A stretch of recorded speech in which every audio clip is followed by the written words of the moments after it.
gamer. He's one of the best closers in baseball, and he left it on the line.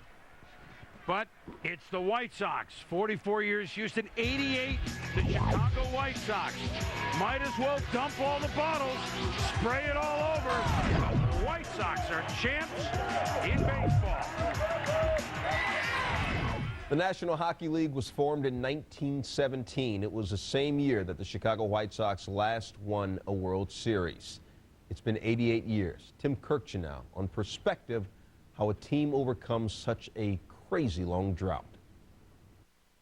Finally, after 88 years, Destiny spent a season in Chicago.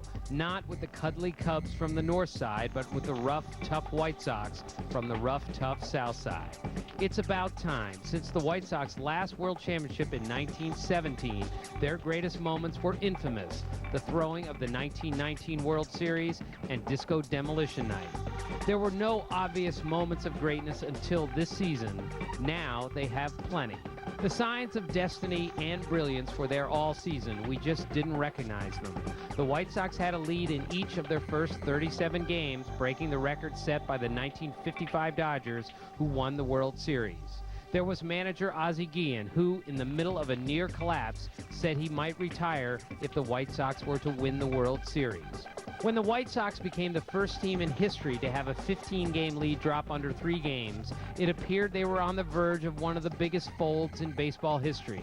Instead, they won their final 5 regular season games, then went 11-1 in the playoffs, the best such postseason stretch since the 1999 Yankees. In the division series, the White Sox tore through the Red Sox, thanks in part to Orlando Hernandez escaping a bases-loaded, none-out jam in Game 3. Last season was the Red Sox turn to break the curse of the Bambino. Maybe this would be the White Sox turn to break the curse of the Black Sox. In the League Championship Series, there was the famed A.J. Pierzynski strikeout, which led directly to a game-winning double by Joe Creedy. The White Sox won that series by throwing 4 consecutive complete game victories, the first team to do that in one postseason series since the 1928 Yankees. In Game 1 of the World Series, Roger Clemens left after 2 innings with a hamstring injury. In Game 2, home plate umpire Jeff Nelson ruled that Jermaine Dye had been hit by a pitch when Dye later acknowledged that the ball had hit his bat, not him. Paul Konerko followed with a grand slam. That was only the second biggest home run of the game. In the 9th, the White Sox Scott Pasednik became the first player ever to hit a walk-off home run in the World Series, having not hit any home runs during the regular season. Then there was the remarkable Game 3, which confirmed the White Sox standing with the baseball gods. They overcame a 4-run deficit against Roy Oswalt. They won despite walking a World Series record 12 batters, and they used a series record 9 pitchers, including Game 2 starter Mark Burley, for the save.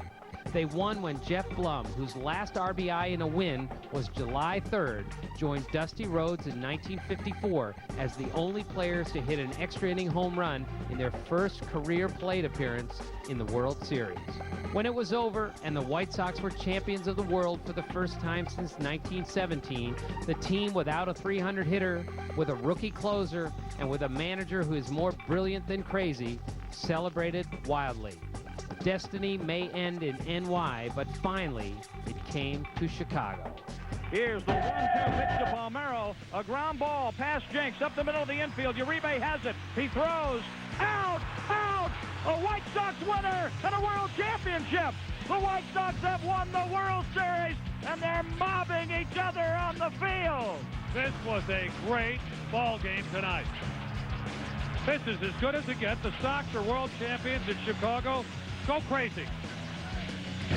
They're going crazy at the Robert Taylor housing projects in the South Side. We go crazy with Pump Up the Volume of the entire postseason when we get back.